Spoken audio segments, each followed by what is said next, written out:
My beautiful blessed family, कैसे हैं आप सब लोग। आई होप कि आप सब बहुत अच्छे होंगे। स्वागत है आप सभी का be positive and feeling blessed channel पर।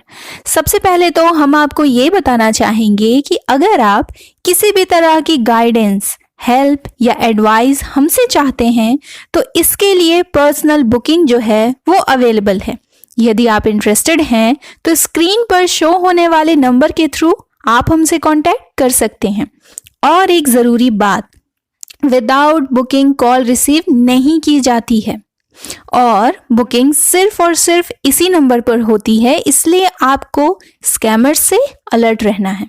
ओके, तो सारी इंफॉर्मेशन दे दी है मैंने आपको। अब हम आते हैं अपने टॉपिक पर। अगर आप सोलमेट जर्नी में हैं या फिर आप ट्विन फ्लेम जर्नी में हैं तो आप ज़रूर ये सोचते होंगे कि आखिर कब आपका आपके डिवाइन पार्टनर के साथ यूनियन होगा। हर किसी की अपनी अपनी जर्नी है एंड नो डाउट कि किसी की भी जर्नी आसान नहीं होती। उतार चढ़ाव, खुशी और गम, धूप और छाँव, जो भी कह लीजिए, ये सब जिंदगी का हिस्सा है। लेकिन फिर भी ट्विन फ्लेम जर्नी को सबसे टफ जर्नी माना जाता है। इसमें हर कोई अपनी मंजिल तक नहीं पहुंच पाता, मतलब हर कोई यूनियन तक नहीं पहुंच पाता। इसका जो रीजन है उसके बारे में हम फिर कभी चर्चा करेंगे, या फिर मैं अभी बता दूं। अच्छा चलो, मैं शॉर्ट में बता देती हूं आपको। ओके, क्या है ना कि सोलमेट तो कई सारे होते हैं, उनमें से किसी ना किसी के साथ जो है वो यूनियन हो जाना है, आप जिस भी स्टेज पर हो उस हिसाब से। लेकिन ट्विन फ्लेम जो है वो सिर्फ और सिर्फ एक ही होता है। मतलब एक शख्स का एक इनकारनेशन में कई सारे सोलमेट हो सकते हैं और होते हैं, लेकिन किसी एक शख्स का एक इनकारनेशन में सिर्फ एक ही ट्विन फ्लेम होता है। तो या तो यूनियन होगा या तो नहीं होगा, तीसरा कोई ऑप्शन नहीं होता है। और भी कई रीजन है, बट हम आते हैं टॉपिक पर कि सोलमेट और ट्विन फ्लेम का जो यूनियन है वो कब होता है। तो देखिए, हर इंसान किसी ना किसी रीजन के साथ इस दुनिया में आता है, जिनमें से कुछ लोग इस रीजन को जानने में कामयाब हो जाते हैं और कुछ लोगों को कई जन्म लग जाते हैं। तो उसी तरह सोलमेट और ट्विन फ्लेम भी किसी ना किसी रीजन की वजह से धरती पर आते हैं। इनका सोल कॉन्ट्रैक्ट होता है और ये इस दुनिया में शादी करने, नस्लें आगे बढ़ाने, इंसानी जिंदगी को जीने, इस दुनिया का आनंद लेने के अलावा किसी खास मकसद के साथ आते हैं, जिसे हम लाइफ पर्पस कहते हैं। और इन्हें अपना लाइफ पर्पस ना हर हाल में पूरा करना ही होता है। इनके पास दूसरा और कोई ऑप्शन नहीं होता। ये जितना मर्जी इससे बचने की कोशिश करें पर भाग नहीं सकते, क्योंकि इनका सोल कॉन्ट्रैक्ट होता है और इस कॉन्ट्रैक्ट को पूरा करना ही इनकी रिस्पॉन्सिबिलिटी होती है। यूनिवर्स इनके लिए कोई ऑप्शन नहीं छोड़ती, ये घूम फिर कर वहीं आ जाते हैं। अब जो पर्पस या रिस्पॉन्सिबिलिटी या सोल मिशन जो भी कह लीजिए इन्हें दी गई है, उसे पूरा करने के लिए इन्हें कई स्टेजेस से गुजरना पड़ता है, जिसमें पहले इन्हें लेसन दिया जाता है, फिर इनकी हीलिंग होती है, फिर ट्रेनिंग होती है, फिर प्रिपरेशन और टेस्ट भी लिया जाता है इनका, और भी बहुत कुछ, बट मैंने शॉर्ट में बताया आपको। तो जब टेस्ट लिया जाता है तो हर टेस्ट में जैसे जैसे ये पास होते जाते हैं तो ये बनते जाते हैं अपना बेस्ट वर्जन, और फिर ये अपने ट्रू ऑथेंटिक सेल्फ में आ जाते हैं और बन जाते हैं डिवाइन मैस्कुलाइन या डिवाइन फेमिनाइन। मतलब एक तरह से ये डिवाइन बन जाते हैं, इनकी जो एनर्जी है वो डिवाइन हो जाती है। ईश्वर का अंश जो है ना वो हर इंसान में मौजूद है, लेकिन हर कोई उस अंश को खुद में ढूंढ नहीं पाता। पर सोलमेट या ट्विन फ्लेम जैसे ही ये जो होते हैं वो जैसे ही इस अंश को खुद में ढूंढ लेते हैं, वो खुद को पहचान लेते हैं। इस प्रोसेस में ही कुंडली अवेकनिंग होती है और आत्मा परमात्मा से अपने कनेक्शन को पहचान लेती है। मतलब हम पहचान लेते हैं, मतलब ट्विन फ्लेम या सोलमेट जो होते हैं वो पहचान लेते हैं। ज्यादातर ना ट्विन फ्लेम चोजन वन होते हैं, या यूं कह लीजिए कि चोजन वन ट्विन फ्लेम होते हैं। हाँ, तो ये जो लास्ट स्टेज है जिसमें आत्मा परमात्मा में विलीन होती है, एक सेकंड, इसका मतलब ये नहीं है कि मर जाते हैं, नहीं। देखिए, ये बहुत खूबसूरत सा एहसास है। मैं इसका एक एग्जांपल देती हूँ, मेडिटेशन।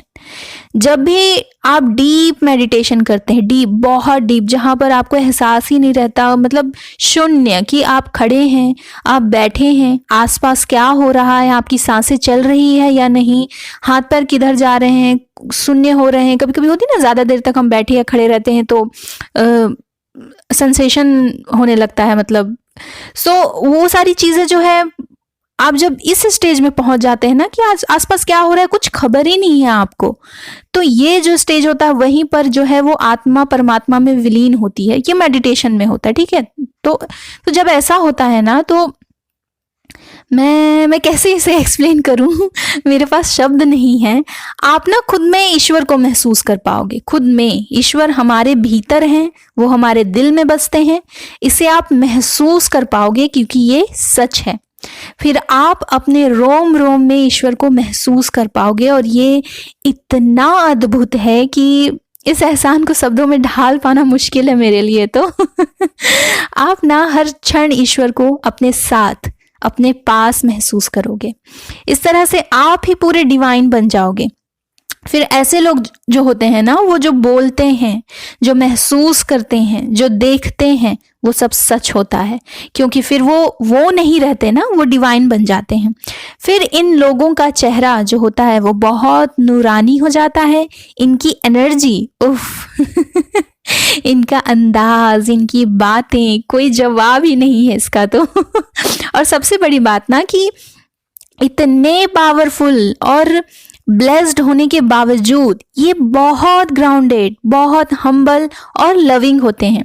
इनकी बातों से ही शहद टपकता है ओके, मैं तो एक्साइटमेंट में किसी और ही डायरेक्शन में चली जा रही हूँ तो मैं वापस आती हूँ।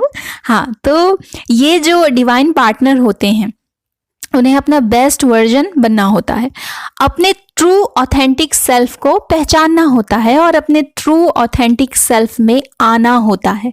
मतलब अगर डिवाइन मैस्कुलाइन है तो उन्हें पूरी तरह से डिवाइन मैस्कुलाइन एनर्जी में आना होता है, और अगर डिवाइन फेमिनिन है तो डिवाइन फेमिनिन एनर्जी में आना होता है।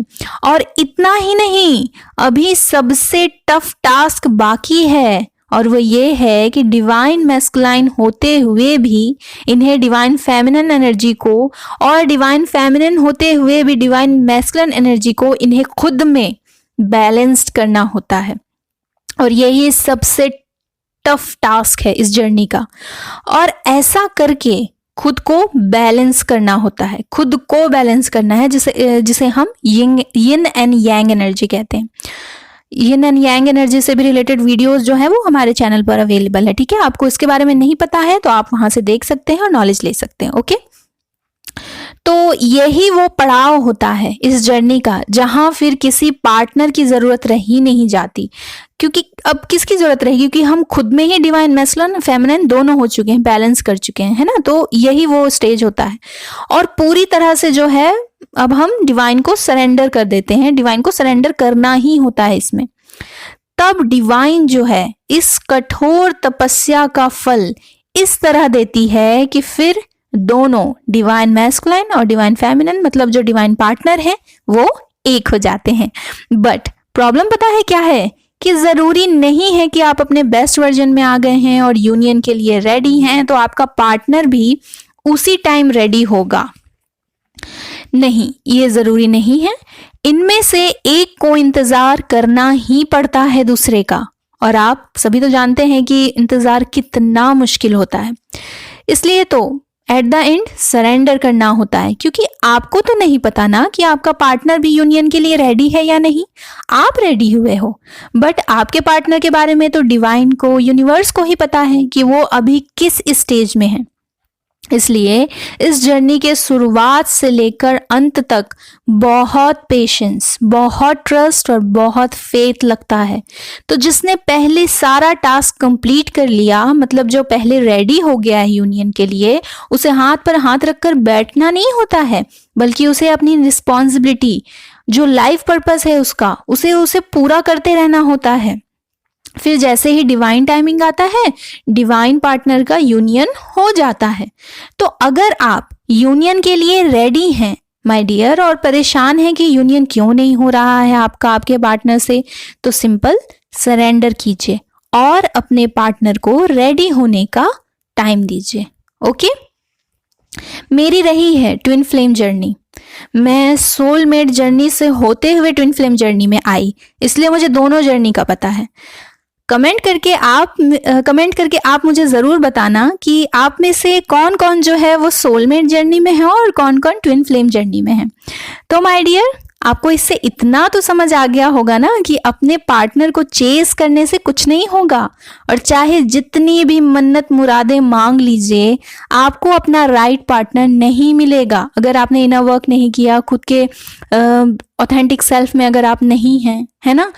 और हो सकता है कि चेस करते करते या चेस करने की वजह से आपका किसी कार्मिक से सामना हो जाए, और बार बार जो है वो आप उसी में फंसे रह जाएं, उसी लूप में, कार्मिक लूप में, है ना। इसलिए रुक जाइए, ठहर जाइए, खुद पर फोकस कीजिए, खुद पर काम कीजिए। Okay my dear, I hope आपको इस वीडियो से गाइडेंस मिली होगी, आपके आंसर्स मिले होंगे।